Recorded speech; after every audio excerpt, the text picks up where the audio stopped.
Good evening, everyone. This week's parsha is Parshas Devarim, Tavshin Pei Aleph. I dedicate tonight's shir, tonight's Drasha, in memory of my mother, Mrs. Shalom Rabinowitz, Shalom Espas Yaakov Eliezer. Our learning should be a merit for her neshama. Also, I dedicate the shir in memory of my uncle, my father's brother, Yosef Yitzchak ben Rab Shraga Feitel. May our learning be a merit for his neshama. So in this week's parsha, which takes place a month before Moshe Rabbeinu's passing, the Torah tells us, and this is in Perek Aleph, chapter 1, Pasuk Hey, verse 5, Ve'ivra HaYarden be'eretz Moav, on the other side of the Jordan River, meaning on the other side, there's the Israel side and there's the other side, the Jordan side, what we call present-day Jordan. In the land of Moab, Moshe began to interpret, to explain the Torah, saying. So Rashi comments, and this is from a Medrash, that what exactly we're referring to here when it says Moshe began to interpret, to explain the Torah. And Rashi says, Be'eres HaTorah, what does it mean he explained the Torah? B'shivim lashon pershalahem. He explained it to them in 70 languages. Now, we have a tradition that after the Migdal, the Tower of Babel, and everyone used to be one nation, one language, and then everyone got split apart. It was split into 70 nations with 70 languages. So when Rashi says that Moshe interpreted the Torah for the Jewish people in 70 languages, it would seem to mean that Moshe decided he's going to interpret the Torah in all 70 languages, not only in the language Lashon Kodesh, the Holy Tongue, referred to Hebrew of the times of the Torah, but all languages, all the 70 languages. Then the question arises, why would he do that? And what's so important about explaining? He's about a month away from his passing. The Jewish people are about to enter the land of Israel. Why is he now deciding to interpret the Torah in 70 languages? So there is a commentary called Haksav HaKabbalah who asked this question. And he says, what point is it to teach them the Torah in other languages? Also, we know that our rabbis teach us that one of the qualities that the Jewish people held on to, even while they were slaves in Egypt, was Leishinu Esh Lashonim. They did not change their language. They kept speaking Lashon Kodesh, the Holy Tongue, the holy language of Hebrew. So if that was considered a very important thing that they did, then why would Moshe feel it important to have to now interpret the Torah in 70 languages, in other languages? And therefore, the Ksav HaKabbalah says it doesn't mean languages, even though the word, it says Shivim Lashon, and the interpretation of the word Lashon, our first reaction for Lashon means language. But the Ksav HaKabbalah shows from other sources that the word Lashon can also be used for meaning, not just for language, but for meaning. And Rashi would be saying that Moshe interpreted the Torah for them in 70 meanings. And there is a concept that we find it in many of the writings of our sages, of the Medrash, the Talmud. There's a concept of Shivim Panim LaTorah. There are 70 faces to the Torah. There are 70 layers of meaning to everything in the Torah. 70 layers of meaning. You've got, so to speak, the obvious interpretation. When you first look at it, there's a certain way that you right away interpret. Pshat. The basic interpretation. There's certain ways that we initially will interpret, but then there's their ability to go deeper and deeper, to go as far as 70 levels of interpretation, 70 levels of meaning to everything in the Torah. That's what it means, says the Ksav HaKabbalah, when Rashi says Moshe explained the Torah to the Jewish people B'shivim lashon, 70 languages doesn't mean languages. It means 70 meanings, 70 interpretations, 70 layers of meaning to everything in the Torah. That's how the Ksava Kabbalah explains. But that's not the way you explain Rashi on a basic level, or what we call what we would initially look at, interpret it. And there are others who don't interpret it that way. They do interpret it to mean that Moshe did interpret the Torah in 70 languages. But then the question is again, why?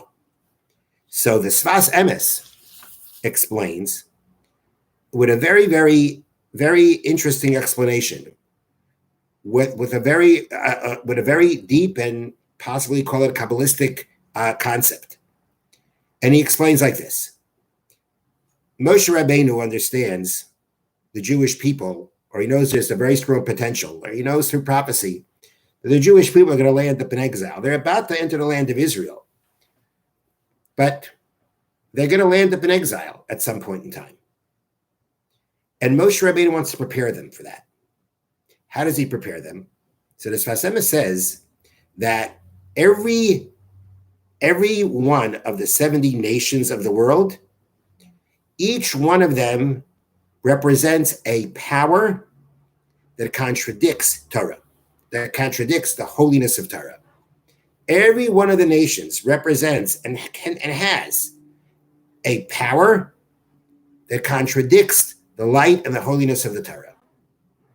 Therefore, says the Sfas Emes, Moshe Rabbeinu himshech ar haTorah, he extended the light of Torah.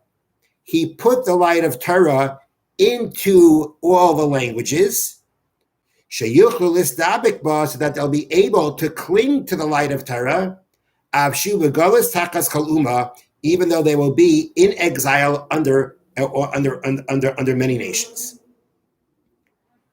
The Jewish people, if they're going to go into Galus, they face the fact that every nation has its power in which it contradicts the sanctity of the Torah.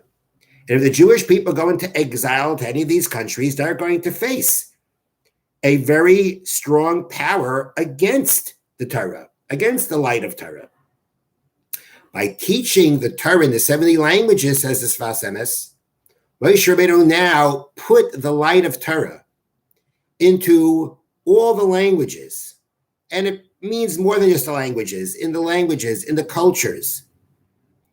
He put the light of Torah into these nations, in their language, because that's going to be because the Torah is going to land up being studied in those languages. But it doesn't just mean a language; it means in the culture. Because so now, if the light of Torah exists, has been put into these cultures and languages, the Jewish people will now be able to cling to the light of Torah, even though they're in Golus, even though they're facing those powers that contradict the Torah. But now that the light of Torah has been instilled in them, the Jewish people now have the ability, while in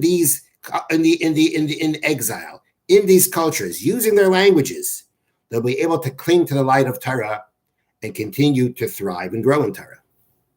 So yes, according to the Sfas Emes, Moshe Rabbeinu is teaching the Jewish people the Torah in all the languages.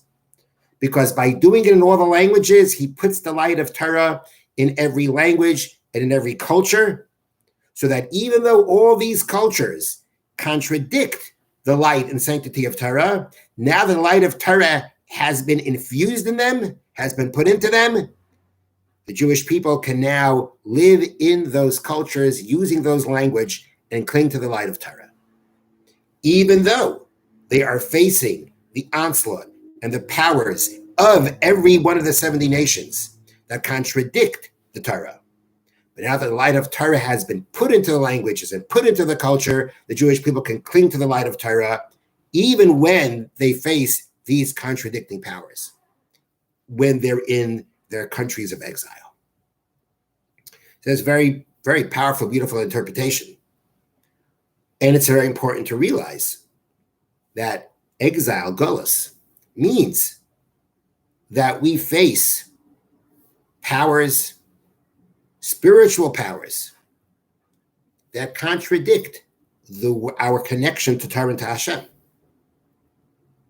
But we have the power to still cling to Torah, even in those kind of challenging situations. And we have to see this in more than just some kind of esoterical concept, just some kind of spiritual Kabbalistic concept. Oh, it's there. There's no question about that. But we could also look at it in a very understandable, concrete way. In certain countries of exile, we faced physical persecution. In other countries, religious persecution. In other countries, wealth, which causes assimilation. We know that in so many different parts of our exile, we have faced different contradicting powers, different contradicting forces that have fought against our ability to serve Hashem, even when we're in exile. And still Hashem says, no, the power of Torah is there. When you're in these other cultures in exile, and those cultures are really fighting against your connection with Hashem, this lesson is telling us that Moshe Rabbeinu was teaching us before he passed away, you can continue even in those places to cling to the light of Torah. I've given you the ability to do that, Moshe said. It's not that when you come to these places that have these forces against Torah, that now it means it's time to assimilate, chas v'shalom.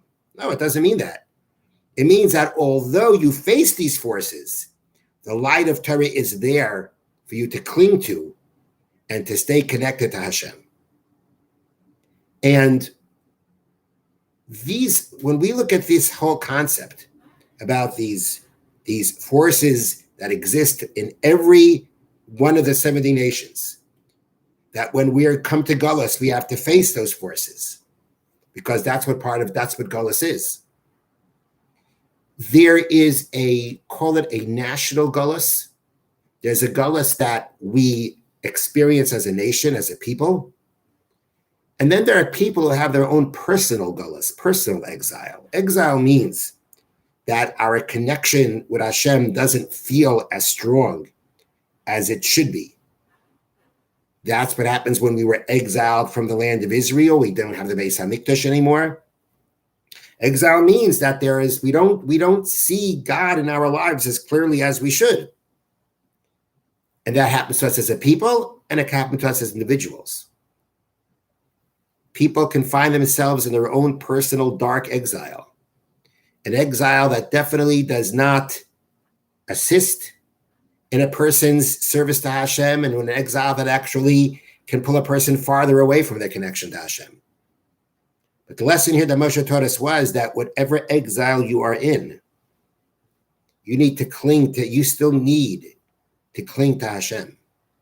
You still should cling to Hashem. You still can cling to Hashem.